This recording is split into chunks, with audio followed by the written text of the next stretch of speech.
Hello everyone, एक बार फिर से आपका स्वागत है हमारे इस चैनल पे। और आज हम जो है ऑडिट से रिलेटेड एक और इम्पॉर्टेंट टॉपिक आपके लिए लेकर के आए हैं, जहां पे हम आपका स्टैट्यूटरी ऑडिट के टाइप के बारे में बात करेंगे। यानी जब आप ऑडिट के बारे में पढ़ते हो तो वहाँ पे आप देखोगे कि कई टाइप के ऑडिट्स होते हैं। जैसे आपका टैक्स ऑडिट होता है, आपका कॉस्ट ऑडिट होता है, वैसे ही एक ऑडिट आपका होता है स्टैट्यूटरी ऑडिट्स, जिसके बारे में आज हम बात करेंगे इस पूरी वीडियो में।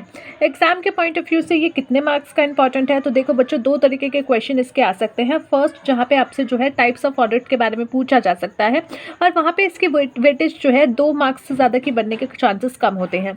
लेकिन इसके अलावा एक आपसे जो है 5 मार्क्स का शॉर्ट नोट लिखने के लिए पूछा जा सकता है, जहाँ पे आपसे पूछा जाएगा कि स्टैट्यूटरी ऑडिट क्या होता है। तो शॉर्ट नोट के लिहाज से अगर ये क्वेश्चन आया अब तो 5 मार्क्स का क्वेश्चन आपका आराम से बन सकता है। तो इस तरीके से आपके क्वेश्चन का बाइफिकेशन आप देख सकते हो। ठीक है। सेकेंड थिंग, यहाँ पे अब जो है अब आपका ऑडिट में स्टैट्यूटरी ऑडिट होता क्या है। देखिए, ऑडिट क्या होता है हम उसके बारे में भी बहुत बार बात कर चुके हैं, बट अगर आपने नहीं देखा है तो सिंपल वर्ड्स में मैं आपको बता दूं। ऑडिट क्या होता है कि जब आपके किसी कंपनी के किसी इंडिविजुअल्स के जो अकाउंट्स है उसको एक व्यक्ति जो कि ऑडिटर कहलाता है वो रीचेक करता है, चेक करता है, और उसके ऊपर अपनी जो है कुछ टिप्पणी करता है, ट्रू एंड फेयर व्यूज़ देता है। ट्रू एंड फेयर व्यूज़ देता है कि जो इसने अकाउंट्स बनाए हैं क्या वो सही है, क्या उसमें कोई घपला हुआ है या फिर कुछ इसमें दिक्कतें तो नहीं है।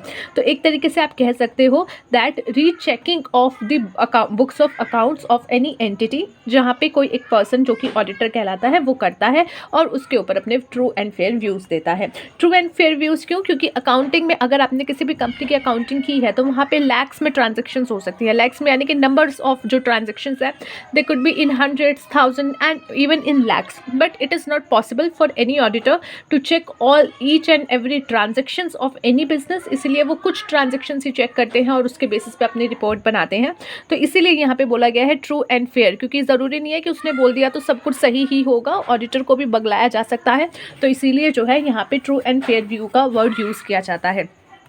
अब बात करते हैं ऑडिट होते कितने टाइप की हैं। उसमें से आपका एक टाइप आपका आता है स्टैट्यूटरी ऑडिट। स्टैट्यूटरी ऑडिट क्या होता है? देखो, कई कंपनीज ऐसी हैं जो कि किसी स्पेशल एक्ट के तहत बनी है, किसी स्पेशल एक्ट के तहत वो अस्तित्व में आई हैं, या फिर कोई एक स्पेशल एक्ट बना करके उसका निर्माण किया गया है।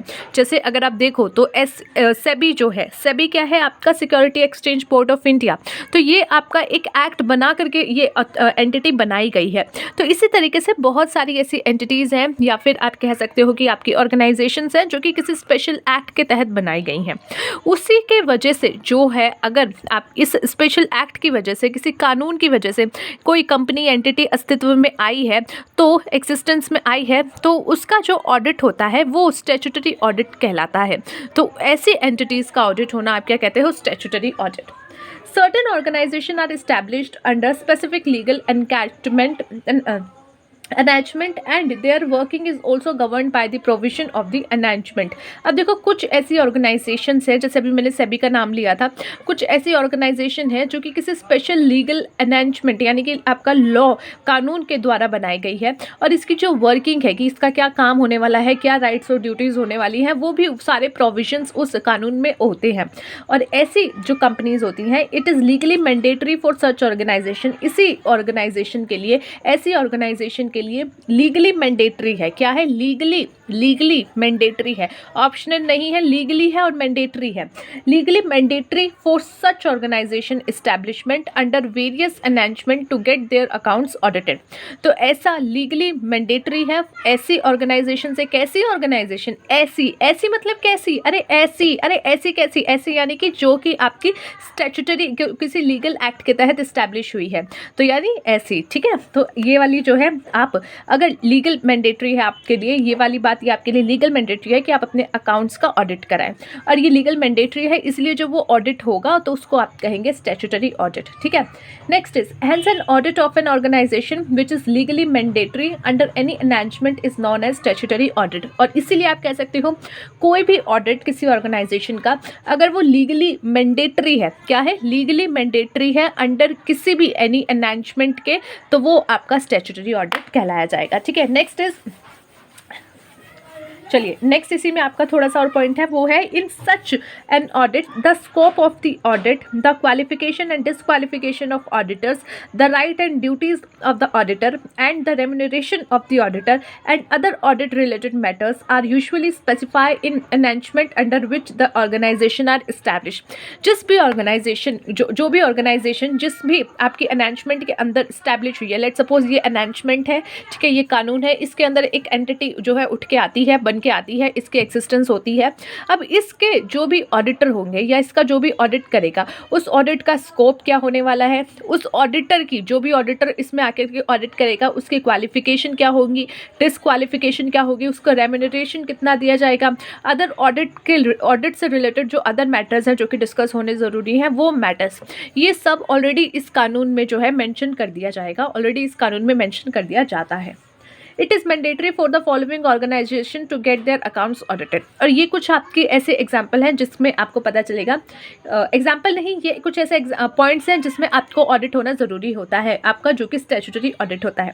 सबसे पहले जॉइंट स्टॉक कंपनी, जो आपकी स्टॉक कंपनीज है, जॉइंट स्टॉक कंपनी जो कि रजिस्टर्ड हुई है कंपनीज एक्ट 2013 और एनी प्रीवियस एक्ट, यानी कि कंपनीज एक्ट 2013 और उससे पहले जो 2013 से पहले यानी इस अमेंडमेंट या इससे पहले जो एक्ट था कंपनीज एक्ट का, उसमें भी अगर रजिस्टर्ड हुए हैं तो भी आपको यहाँ कवर किया गया है, और कंपनीज एक्ट के 2013 वाला भी कवर किया गया है। अगर शॉर्ट में बोला जाए तो कंपनीज एक्ट के जितने भी आपके जो है अमेंडमेंट्स आए या जो भी पॉइंट्स आए, जितनी बार भी इसको जो है चेंज किया गया, तो उसके तहत जो भी कंपनीज बनी हैं उन सब कंपनीज के ऊपर ये स्टैट्यूटरी ऑडिट होता है।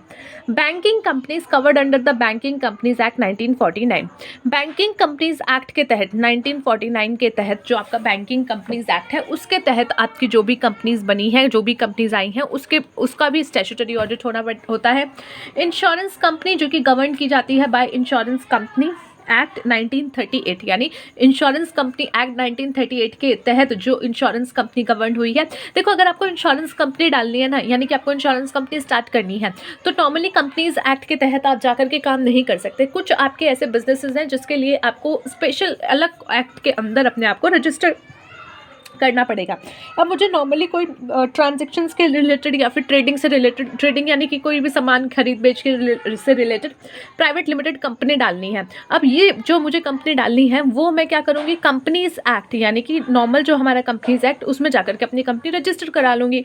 लेकिन अगर मुझे बैंकिंग से रिलेटेड काम करना है या फिर लोन से रिगार्डेड काम करना है, तो जहाँ पे जो है मुझे बैंकिंग एक्ट के तहत अपने आप को रजिस्टर कराना पड़ेगा। इंश्योरेंस से रिलेटेड काम करना है तो वहाँ पे हमें इंश्योरेंस के तहत अपनी जो है अपने आप को इनकॉर्पोरेट कराना पड़ेगा। तो अलग अलग कुछ स्पेसिफिक चीज़ों के लिए एक्ट बने हुए हैं जिसके तहत आपको जो है आपको रजिस्ट्रेशन कराना पड़ता है, और फिर आपके ऊपर जो है स्टैट्यूटरी ऑडिट भी लागू हो जाता है। Cooperative society registered under the cooperative society act of various state. कई स्टेटों में जो है अलग अलग आपके एक्ट है किसको लेकर के, कोऑपरेटिव सोसाइटी को लेकर के, और वहाँ पे हर कोऑपरेटिव सोसाइटी को जो है आपको जो भी आपने रजिस्टर करा रखी है इन किसी भी एक्ट के अंदर, चाहे वो किसी भी स्टेट का हो, तो भी आपके ऊपर जो है स्टैट्यूटरी ऑडिट लागू हो जाएगा। Okay, next is public and charitable trust जो कि आपके रजिस्टर्ड हैं। एनहांसमेंट जो भी आपकी रिलीजन के से रिलेटेड है वो उसके अंदर, तो अगर वो रजिस्टर्ड है तो भी आपके ऊपर स्टैट्यूटरी ऑडिट लागू है। लोकल गवर्नमेंट और local authorities, public trust registered under the public trust act. तो ये कुछ आपके एग्जाम्पल हैं जिनके ऊपर स्टैट्यूटरी ऑडिट होता है। So that's it for today, guys. Let's see you in the next video. Till then, take care of yourself and take care of your health, and do not forget to subscribe to the channel and hit the bell icon if you like the video. Okay, take care. Bye.